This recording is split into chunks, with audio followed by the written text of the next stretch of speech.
is very unique. I wish there were more people out doing things like Behutet, but unfortunately, they're kind of like the books. There's not a big push for it.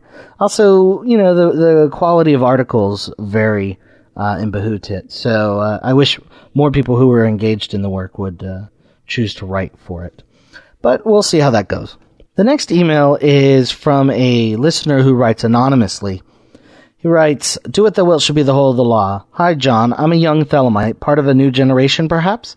A 20-something kid who is finally free of his parents and societal influence, free to do his will and practice as Thelemic a lifestyle as possible. I listened with great interest to your episode 40, and I just got to tell you, it ticked me off.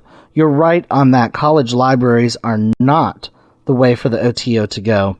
They need to publish the damned books in a new edition. I cannot, as a student, afford to shell out $500 for the first edition, which is all that seems to be available sometimes.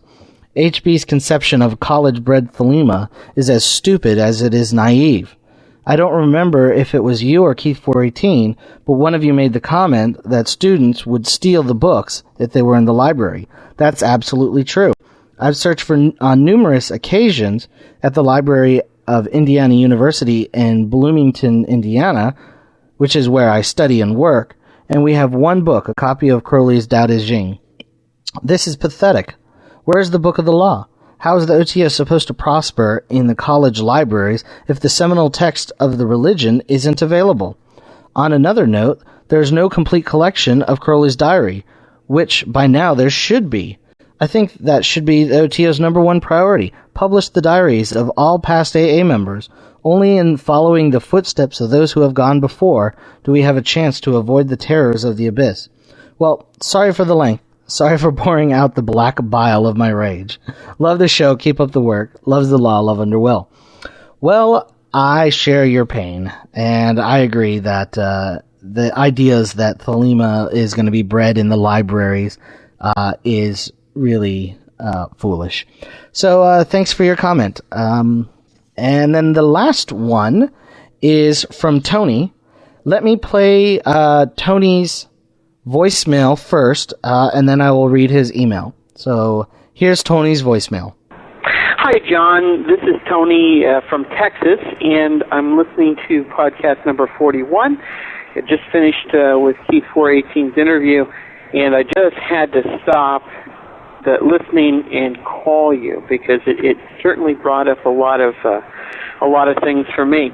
But before I do that, I just wanted to let you know, thank you very much for your podcast. I've really appreciated them. I've listened to every single one, and I've learned a lot, and I appreciate you sharing. I will be disappointed if you no longer put any out, but I understand how things, they come to life, they have a life, and then at some point that they're put to rest. But going on to Keith 418's interview, and one of the items that you discussed was people coming in and out of the occult scene, and they're here, and then they are in for a few years, and then they disappear, and how there seemed to be a lot more activity in the late 80s, early 90s. And I was very active as a pagan during that time, and I'm actually one of those people who came in, was very active, and then disappeared. And there's a lot of reasons for that. I was a lot younger, for one thing. I came in, I was very active. I like to build organizations, and so I was very active building structure and bringing all those middle class ideals to the organization. And then things began to change in my life. Got a girlfriend and then a wife. Followed by children, and got tired of the BS of dealing with organizational problems and wanted to turn my attention more to the physical world, and that's what I did. I began to manifest a job and making money and feeding my family and buying a house and being caught up in that whole middle-class lifestyle. And in fact, I call myself now a not middle class, excuse me, but a high holy day pagan, because I literally only go to 2 celebrations a year. I go to Beltane and I go to Samhain. And, I think that at some point when I get older, maybe after I retire or when time gets freed up in my life, I will go back into that, because I do go back into being a practicing pagan, because I do firmly believe in the ideals behind that. But that's one of the reasons why I'm no longer really there. And you're right, there is a lot of information on the internet, and there doesn't seem to be too much activity. And it's sad, but maybe it's just one of those quiet periods. Maybe there was a whole group of people that came in at a certain time and was very active and then got caught up in the rest of their life. Anyway, my thoughts. I really appreciate your podcast. I appreciate your conversation with Keith 418, and thank you very much. Bye. Tony sent a follow-up email in which he writes, "Just left you a voicemail an hour ago. I went ahead and listened to the rest of the podcast. The interview with Keith 418 had an effect on me. I was super active for at least 7 years, and then one day I woke up and was tired of being poor. I was tired of all the organizational BS I had to put up with, and I was tired of working with people who didn't really appreciate what I brought to the table. After I stopped being active, my life improved 100%. One of the best decisions I ever made. The parts that I missed of the community and being a spiritual being. I liked working magic. My plan is after I've raised my family and I have fewer physical world demands on my time and attention, I'll be able to practice again. Thanks again for your wonderful podcast, John. I appreciate it a lot, Tony." Well, Tony, thanks for sending the voicemail and the follow-up email. However, I'm going to have to ask you to challenge yourself here, because if you were really serious about being a pagan and or incorporating the magic and spirituality in your life, you would make it more of a priority and you would find time for it. In the end, we only have so much time in the day, and we all prioritize our time differently. That which is important to us is prioritized highly, and that which isn't is low. So, Tony, I really appreciate you taking the time to contact, but if this was really important to you, you would find time in your life now. You wouldn't be waiting until you were less busy before you would turn back to your spirituality, and that you would actually engage in it now, and you would actually do all the things you can. There's no reason that you have to be part of a dysfunctional group. You can look for peers who are serious and educated and capable as you are. And if you can't find a group, you can make a group and only allow people who are serious and interested to be part of it. So I just think this is a bit of a cop-out, Tony. And if you were really interested in this and serious about it, you'd be participating with it in your life now.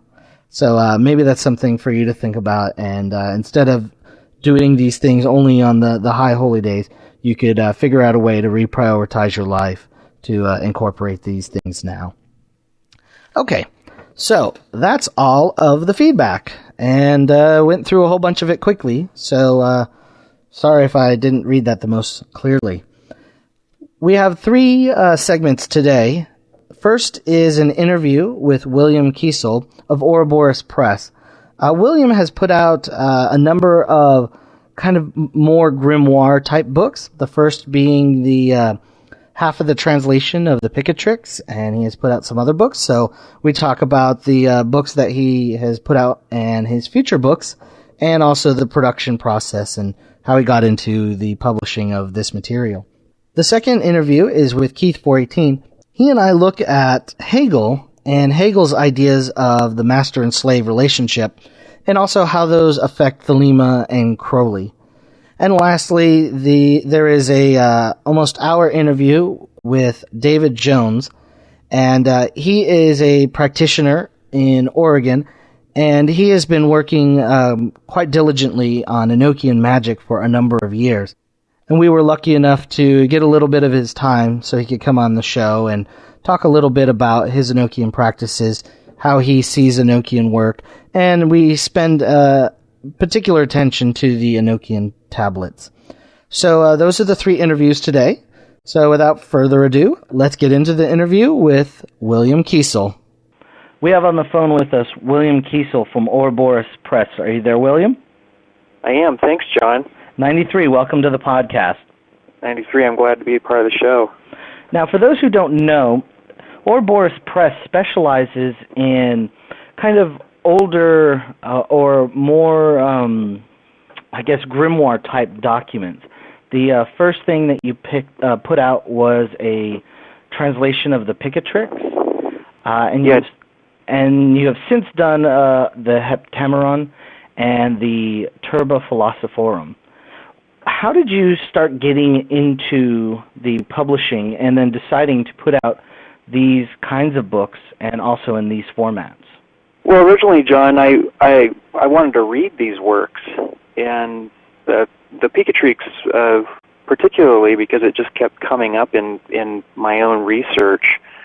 I think the first time I saw it mentioned was in Giordano Bruno and the Hermetic Tradition by Frances Yates, and just some of the passages that she had quoted in there seemed very intriguing to me, and like I say, it just kept coming up in my readings. And of course, the Warburg had done a German and a Latin edition, but I don't have German or Latin, so I was sort of left hanging, waiting for an English edition to come along.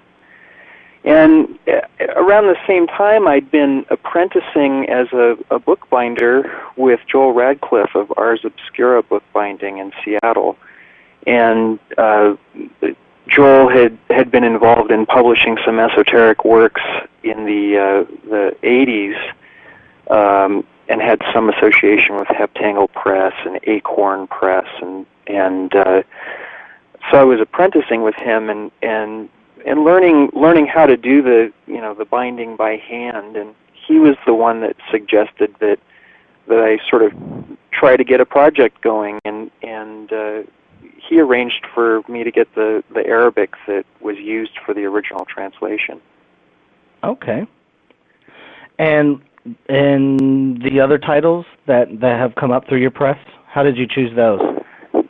Yeah, the Heptameron and the Arbatel, which are I've published together, they lend themselves well to the aesthetic that I utilize in the press, which is this medieval and Renaissance topography.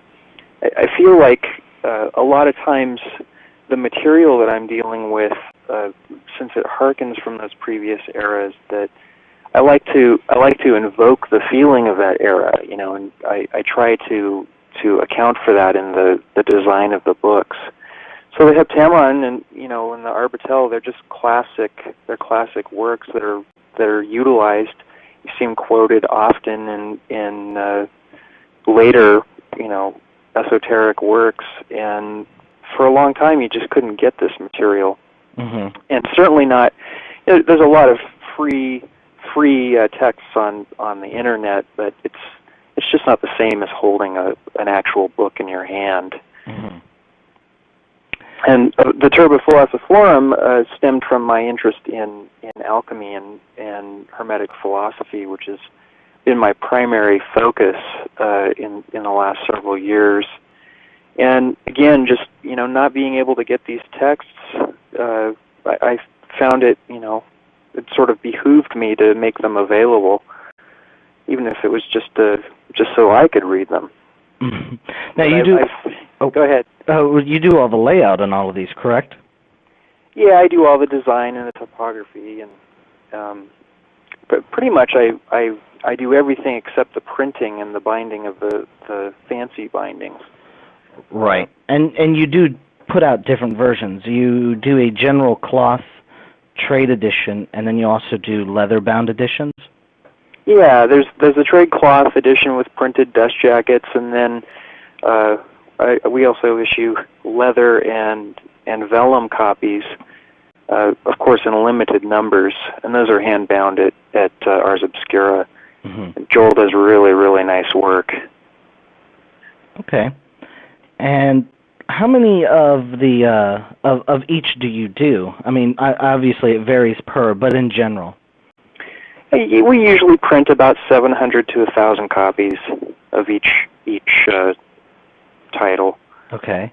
And how many of each run are the vellum and or leather? Well, in the case of the new book, Return to the Philosophorum, we're only doing